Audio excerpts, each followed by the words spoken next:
Hei, hei.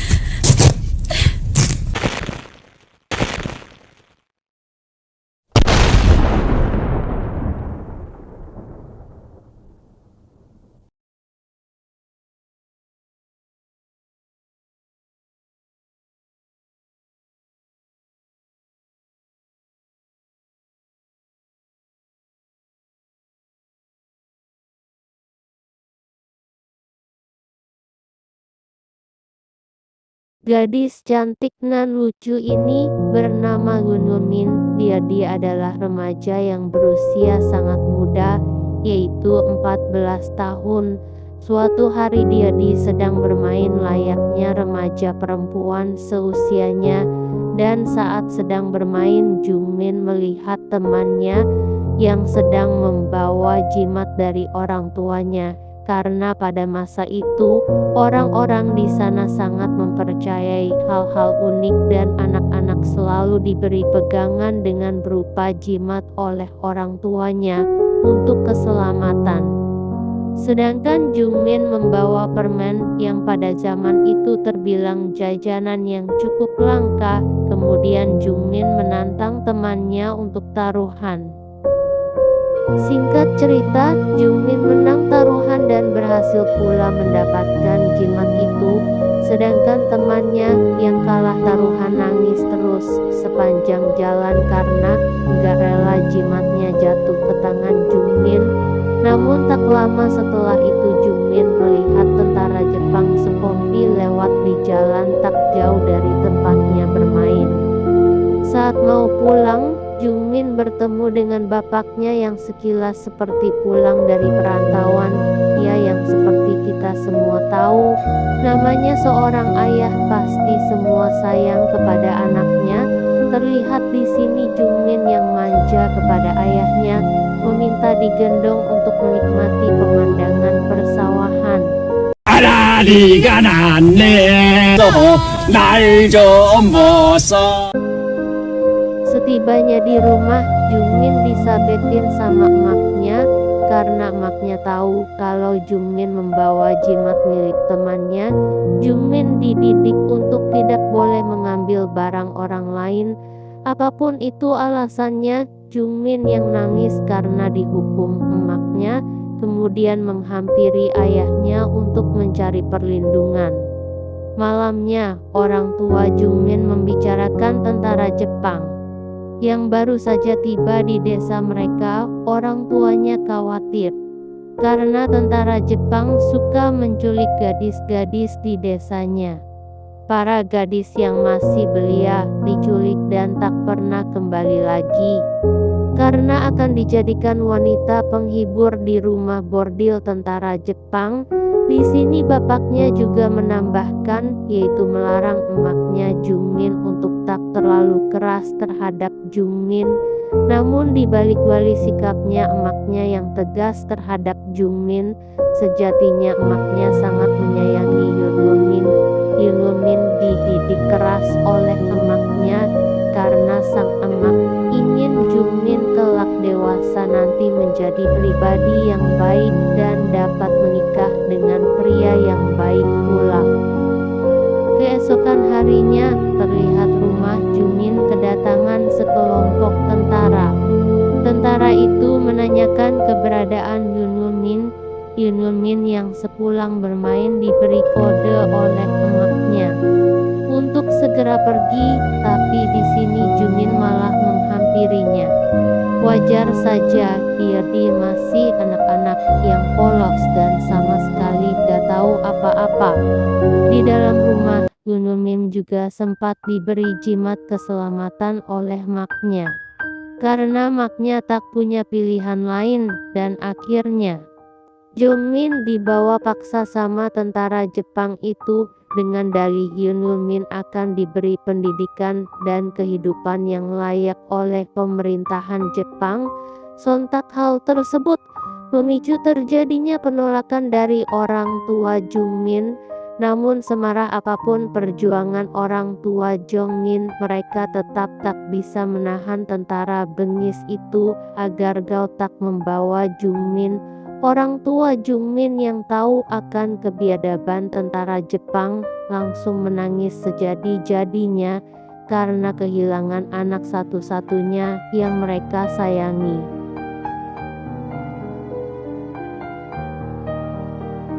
Singkat cerita, Jungmin dibawa secara paksa menuju Cina. Dengan menggunakan kereta, di sana San Jungmin juga bertemu dengan beberapa gadis seusianya yang senasib dengan dirinya. Jungmin juga bertemu dengan Yonghae. Mereka saling berkenalan satu sama lain. Jungmin yang melihat Yonghae terus menangis kemudian meminjamkan jimat pemberian emaknya ke Yonghae agar dirinya terhibur. Setelah melewati perjalanan yang cukup panjang, akhirnya mereka tiba di Cinakin. Di sana mereka disambut dengan tentara Jepang yang sudah menunggunya. Lalu mereka dibawa ke sebuah tempat dengan menggunakan truk.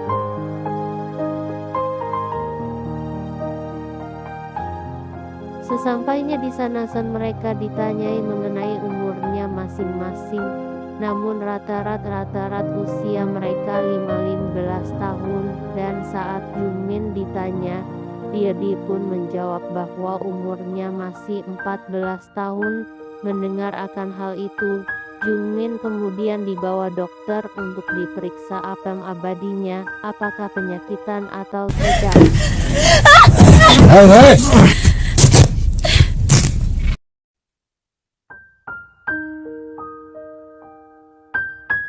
Kemudian ia dimandikan dan dimasukkan ke dalam kamar milik tentara Jepang. Semua gadis di sana dipaksa untuk menuhankan petinggi militer Jepang yang ada di markas itu. Jungmin dipaksa untuk bermantap. Tak cukup sampai di situ, Jungmin dan para gadis lainnya dipisah dan dipukuli hingga tak sadarkan diri. Perlakuan tak manusiawi itu terus mereka lakukan setiap hari selama bertahun-tahun.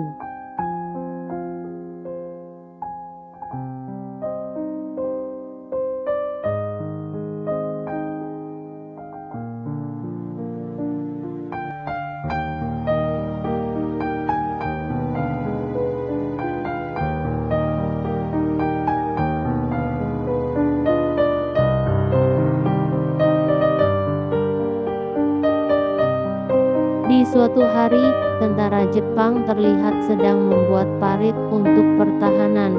Namun tiba-tiba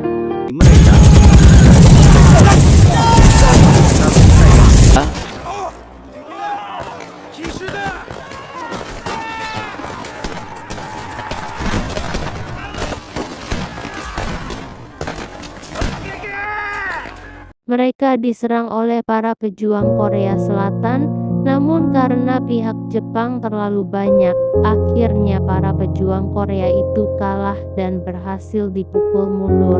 Perlawanannya tak berimbang itu juga lumayan menelan banyak korban, baik dari pihak Jepang maupun Korea.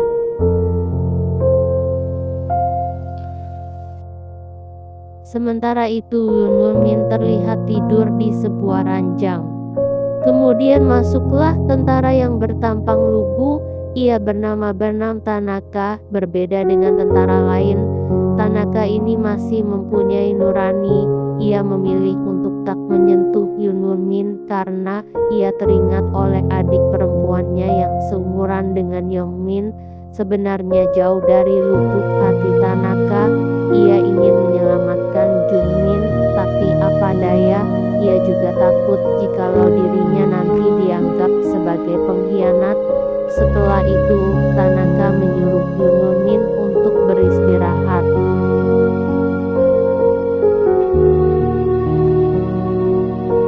Di siang harinya, para gadis terlihat berkumpul di sebuah sungai. Di sana juga ada salah satu gadis mengalami depresi parah akibat mengalami banyak tekanan. Kemudian mereka saling menghibur diri dengan bernyanyi.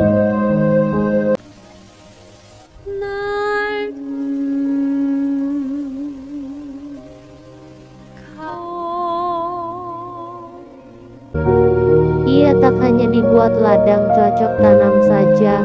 Mereka juga dipaksa melakukan pekerjaan yang berat dan saat sedang bekerja, Jungmin menghampiri Yonghae.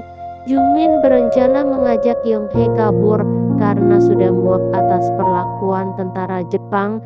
Saat akan kembali ke markas, Jungmin tiba-tiba mengeluhkan sakit di bagian goa kedap udara miliknya. Akhirnya ia dibawa ke barak medis untuk diobati.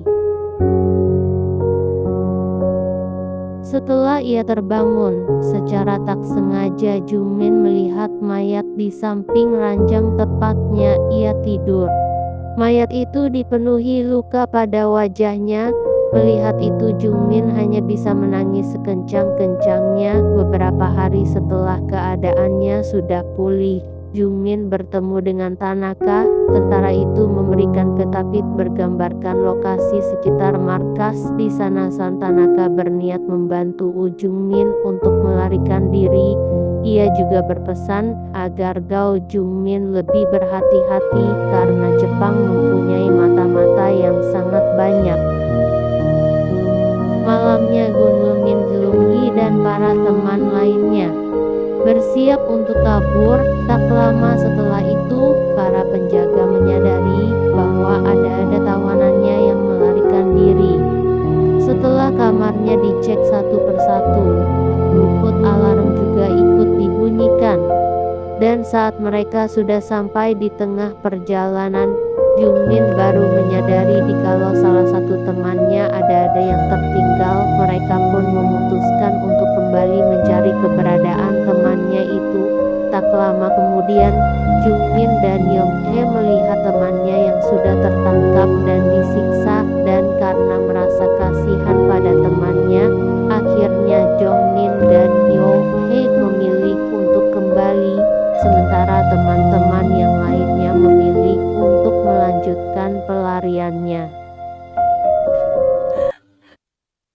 Di sisi lain, para gadis tawanan langsung dikumpulkan keluar markas. Mereka ditanya satu demi satu perihal siapa yang membantu usaha pelarian itu, tapi mereka gak ada yang menjawab. Akhirnya mereka dipaksa untuk melepaskan baju untuk disiksa semalaman.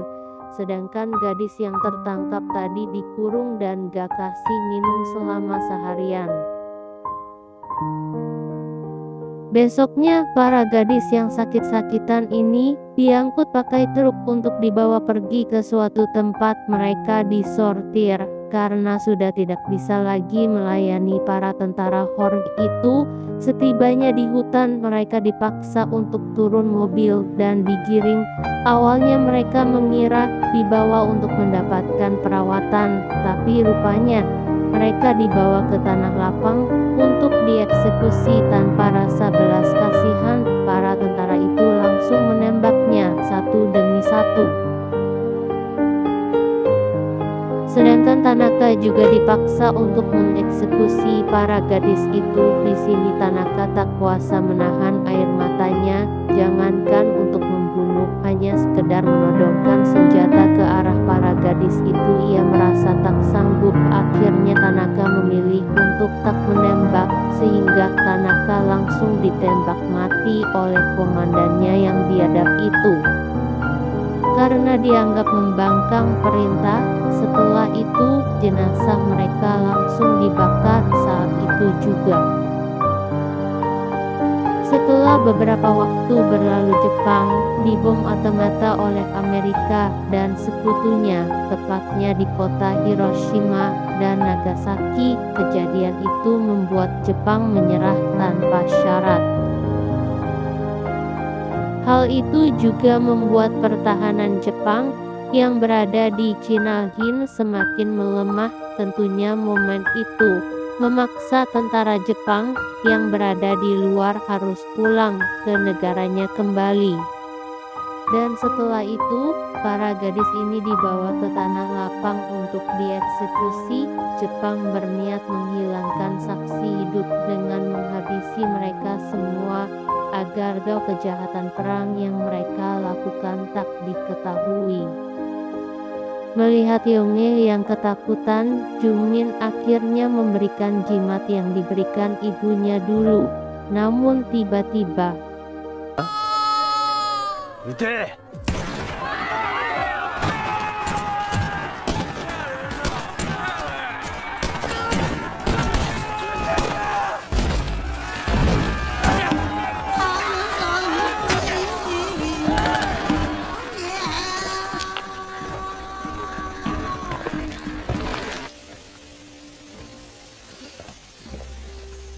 kali ini Jepang berhasil dihabisi dan dipukul mundur oleh para tentara Korea.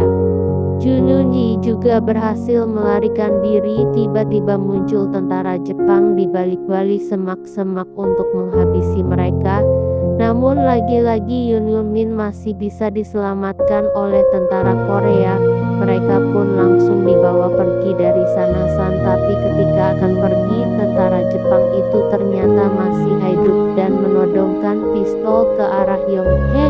Di waktu itu, Jungmin langsung refleks untuk melindungi Yonghae, dan akhirnya Jungmin tertembak dan meninggal dunia.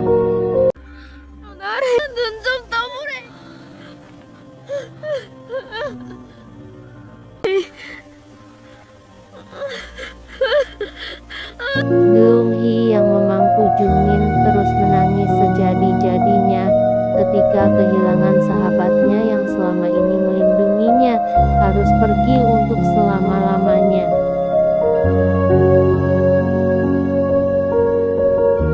Lalu Shin berpindah jauh ke masa depan, tepatnya di tahun 1991. Di sini diperlihatkan seorang ibu sedang mendatangi tabib untuk mengobati putrinya karena menjadi korban cocok tanam secara paksa. Saat itu bapaknya yang mencoba untuk melindunginya langsung dibunuh tepat di hadapan matanya. Hal tersebut menimbulkan rasa traumatik yang mendalam, sehingga sampai detik ini ia menjadi gadis yang pendiam dan tak mau berbicara. Lalu ibunya meninggalkan putrinya ke si tabib untuk diobati. Gadis ini bernama Won Keung. Singkat cerita, setelah sekian lama menjadi murid dari si tabib, secara gak langsung ilmu si tapi sudah menular ke On Keung. En Keung memiliki indera keenam. Itu terbukti ketika ia bisa melihat para roh keluarga jamaah yang sedang mendatangi kuil tempat ritual-ritual.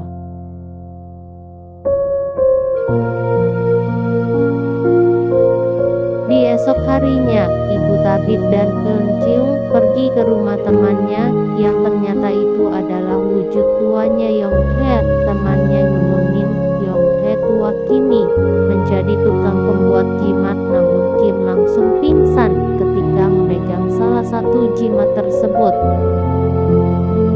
Setelah bangun dari pingsannya, Eun Keung bercerita ke Yonghae perihal memegang jimat itu. Samar-samar ia melihat kejadian di masa lampau yang dimana para tentara menyiksa para gadis-gadis remaja. Mendengar ucapan Eun Keung, nenek Yonghae langsung terdiam dan sedih karena teringat kembali kejadian kelam yang dialaminya di masa lampau. Esok harinya, Bu Tabib dan Enkin kembali ke kuil untuk ritual-ritual seperti biasanya. Namun tak disangka Lung Hei juga hadir pada ritual-ritual itu untuk mendoakan para orang-orang terdekatnya, yang kini telah tiada. Tak lama kemudian On Keung kesurupan. Rupanya On Keung sedang kesurupan arwah Jungmin. Kedatangan Yonghae berhasil mengundang arwah Jungmin. Kemudian Jungmin mendekati Yonghae dan berkata yang intinya bersyukur kepada Tuhan karena Yonghae bisa selamat pada masa penjajahan di masa lalu. Mereka juga mengingat kejadian yang memisahkan keduanya, yaitu di saat Jungmin tertembak dan mengembuskan nafas terakhir tepat di pangkuannya Yonghae yang tak kuat menahan rasa pilu akhirnya terjatuh pingsan. Dan saat Ensim sudah sadar, ia membantu Lung Hei untuk melepaskan rasa bersalahnya kepada Jungmin. Ia dan Bu Tabib juga mendoakan roh korban penjajahan di masa lampau agar Gao dapat berpulang dengan tenang.